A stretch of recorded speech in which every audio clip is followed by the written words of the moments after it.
النهاردة احنا هنتكلم عن قصة جميلة قوي الكل بيبحث عنها وعن مشاكلها وعن حلولها. النهاردة انا هخلي الراوي يقول لكم ازاي حليت المشاكل دي وازاي هنبدأ القصة سريعا. ومعاكم عمرو يوسف ودي قناتي رحلة في الواقع على اليوتيوب. ما تنساش بقى الاشتراك، ما تنساش الشير، ما تنساش اللايك، ويلا بينا نشوف الراوي خليته يحكيها ازاي.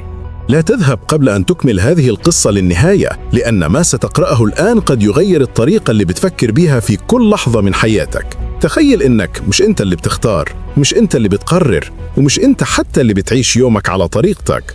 كل ضغطة، كل نظرة، كل حركة في شاشة صغيرة قد تكون مش مجرد عادة، بل خيوط غير مرئية تسحبك ناحية اتجاه محدد، وانت مبتسم ومفتكر انك حر. مين فعلا بيسوق دماغك؟ مين بيزرع أفكارك؟ ومين بيحول اهتمامك لعمة بيتاجروا بيها وانت نايم؟ في اللحظة اللي تفتكر إنك بتتحكم، افتح عينيك كويس، لأنه اللعبة بدأت من زمان وإنت كنت فيها مجرد مشاهد. دلوقتي خليك ثابت، تنفس ببطء، وادخل معي الحكاية اللي بتكشف كيف تسرق انتباهك قبل حتى ما تعرف إنك خسرته. في زاوية مزدحمة من عالم صامت، جلس سليم يحدق داخل شاشة يظنها نافذته نحو الحرية، بينما كانت في الحقيقة بابا خفيا للسجن ناعم الجدران. الضوء المنبعث من الهاتف كان يغمر وجهه بلون بائد، كأنه يمحو ملامحه الأصلية ليعيد رسمها وفق إيقاع مجهول المصدر. أصوات الإشعارات تتوالى مثل لبض إلكتروني، تسرق انتباهه كل ثانية وتغرس داخله شعورا ذائفا بالانشغال الدائم. كل مرة كان يمرر إصبعه للأعلى كان يخسر جزء جديد من وعيه، صور لا نهائية، وجوه مبتسمة، أخبار متضاربة، وحقائق مشوهة تزرع في ذاكرته كأنها بديهيات. لم يسل نفسه يوما من الذي يختار له ما يرى، من يحدد متى يضحك ومتى يغضب. كانت الخوارزميات كالساحر الذي لا يرفع العصا، بل يكتفي بإيماء الرقمية تعيد تشتيل العقول في صمت.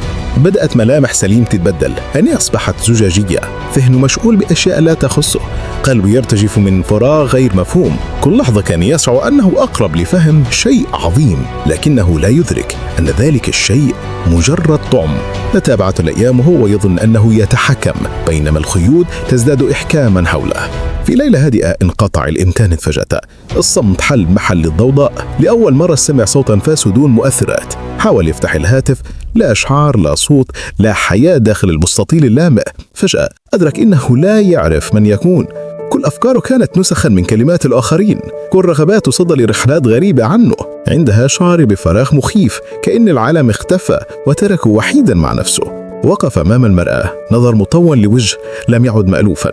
حاول استرجاع صوته الداخلي، لكن الصمت كان أقوى. تساءل بخوف، هل يمكن استعادة الانتباه بعد سرقته؟ تذكر أوقات الطفولة حين كان ينظر للسماء دون سبب، حين كان يسمع الريح كأنها موسيقى. تلك اللحظات القديمة بدت الآن كحلم بعيد. حاول تكرارها، خرج إلى الشرفة، نظر للأفق، شعر بدفء غريب يجري داخله. الضوء الحقيقي كان مختلف عن ضوء الشاشة، لم يختاره أحد، لم يصنعه خوارزم. ببطء بدأ يسمع كلبه من جديد.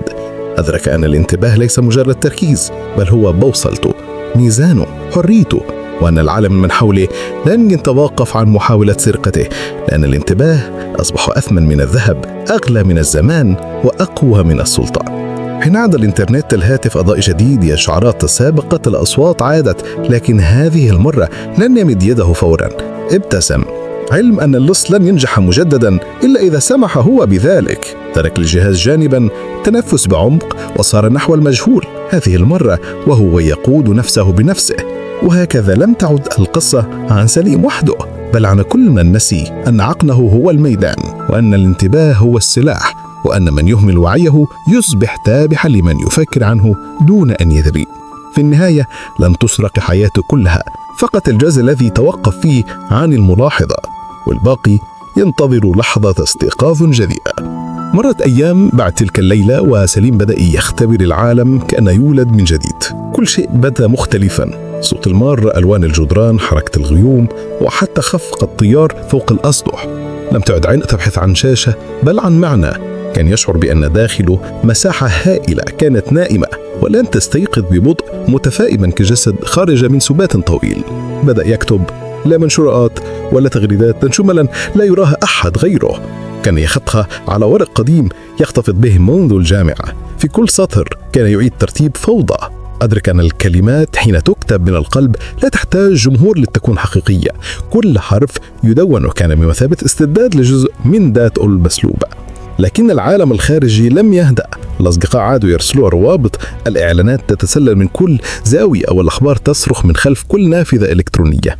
الكل يركض داخل دوامة لن تتوقف. كان يراهم في المقهى، في المواصلات، في الطرقات، يحملون وجوها بلا ملامح واضحة، عيونهم عالقة في شاشاتهم كأنهم يسيرون بخيوط شفافة متصلة بمصدر مجهول فوقهم. تملكوا حزن عميق ليس عليهم فقط بل على نفسه حين كان أحد منهم.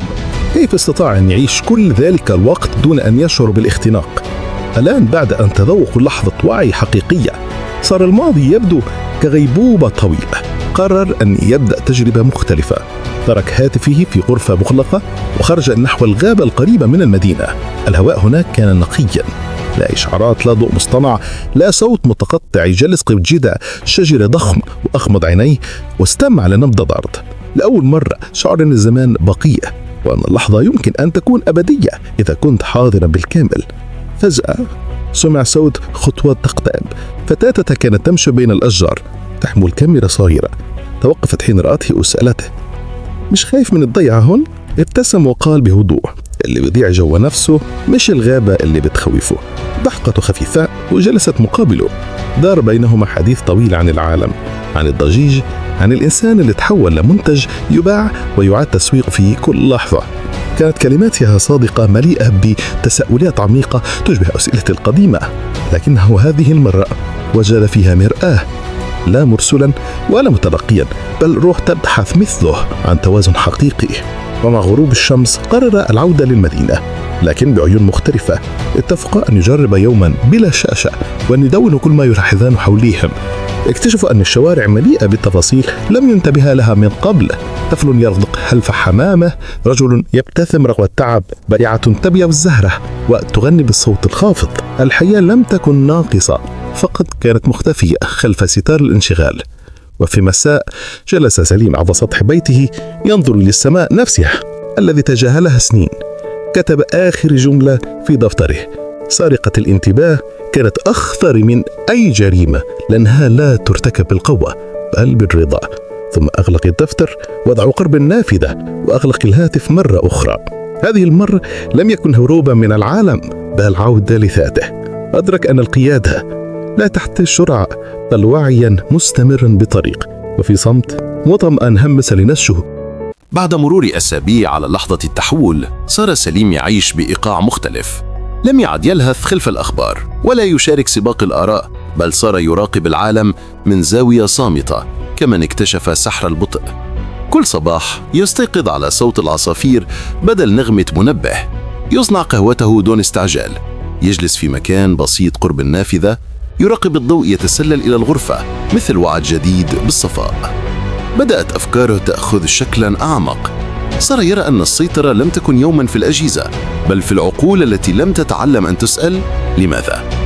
أدرك أن القيد الحقيقي يزرع بالاعتياد، وأن أكثر ما يخيف من يملك السلطة هو إنسان يسأل بصدق. كتب في دفتره: حين تتوقف عن البحث داخل الشاشة تكتشف أن الحقيقة كانت تنتظرك خلف عينيك طوال الوقت. صار يلتقي الفتاة التي قابلها في الغابة كل مساء. اسمها ليان، فنانة شغوفة بتصوير الأماكن المنسية. كانت ترى في عدستها ما لا تراه الأعين المرهقة، لحظات صافية بين الفوضى. معا بدأ مشروعا صغيرا أطلق عليها الوعي الصامت، يهدف لتذكير الناس بأن الزمن الحقيقي لا يقاس بعدد المنشورات بل بكم اللحظات التي تعاش دون وساطة. كان يجوبان الشوارع يصوران وجوه الناس أثناء لحظات الصدق، ابتسامة عفوية، نظرة تأمل، يد تساعد أخرى دون انتظار مقابل. كل صورة كانت شهادة على أن الإنسانية لا تموت، فقط تغطى بطبقة من ضجيج مصطنع. ومع انتشار مشروعهما بدأ البعض يلاحظ رسائل تصل من غرباء يقولون أنهم تخلصوا من إدمان الهاتف بعد رؤية صورهم. آخرون بدأوا يخصصون ساعة يومية للصمت، للقراءة أو للمشي دون سماعات. لم يكن سليم يهدف إلى الشهرة بل إلى بث شرارة استيقاظ داخل كل نفس تائهة. لكن مع اتساع تأثيرهما بدأت القوى الخفية التي صنعت الفوضى تشعر بالتهديد. صفحات مزيفة ظهرت تشوه الفكرة، تحاول تحويلها إلى ترند تجاري، تغري المتابعين بالشعارات براقة بلا جوهر. سليم فهم اللعبة فوراً، نفس النظام الذي يبتلع كل فكرة أصيلة ليحولها سلعة قابلة للبيع. تردد لحظة بين المواجهة أو الانسحاب، لكن ليان قالت له جملة غيرت قراره: الوعي مش صرخة، هو شمعة، حتى لو الدنيا كلها ظلام وجودها كفاية. ابتسم وأكمل السير. قرر أن يترك الضجيج يتآكل وحده، لأن الحقائق لا تحتاج دفاعا صاخبا، فقط استمرارا هادئا. في أحد الأيام أثناء معرض صغير جمع أعمالهما، وقف أمام لوحة كبيرة تظهر وجه طفل ينظر نحو السماء، تحيط به أجهزة مكسورة. أسفلها كتب بخط بسيط: من يقود انتباهك يقود مصيرك. ساد صمت غريب داخل القاعة، كأن الجميع شعروا للحظة أن الجملة لم تكتب بالحبر بل بالوعي ذاته. ومنذ ذلك الليلة بدأ اسم سليم يتحول إلى رمز، ليس لشخص بل إلى فكرة الإنسان الذي استعاد ذاته وسط عالم يبيع كل شيء حتى النظرة.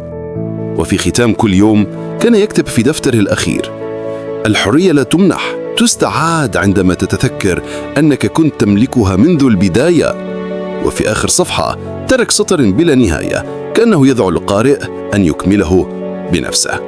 مرت سنوات والعالم تغير بسرعة مذهلة. الوجوه نفسها، لكن الأرواح أضحت باهتة أكثر. الضوضاء تضاعفت والسكينة أصبحت نادرة كالمعادن النفيسة. كل شيء صار أسرع، أذكى، أبرد. الناس يعيشون داخل دوائر ضوء صغيرة، تتحرك بدون توقف، تتحدث بلا إنصات، تتفاعل بلا إحساس.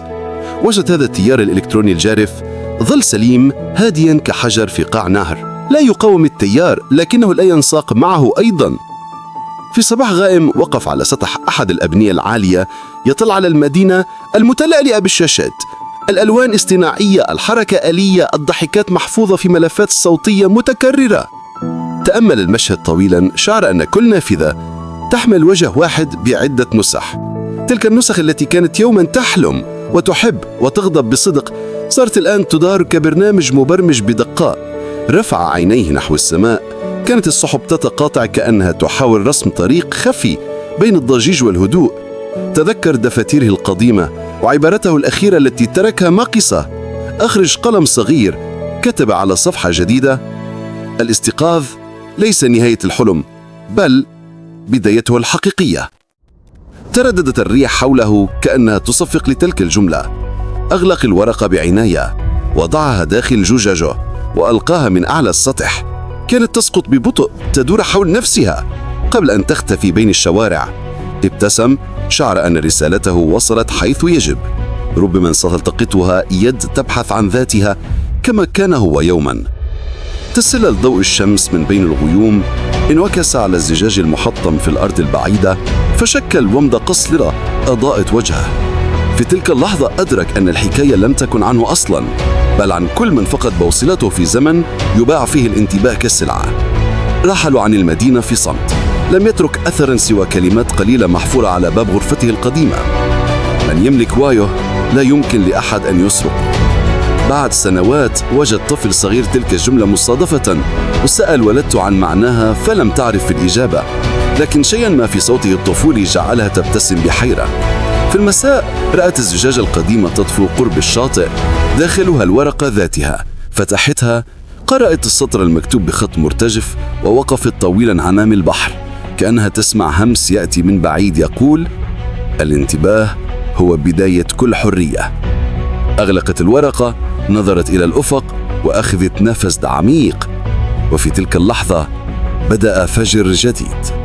وبنهاية القصة لا تنسى الاشتراك بالقناة والتعليق على الفيديو وتفعيل زر الجرس كي يصلك كل قصة جديدة هنا.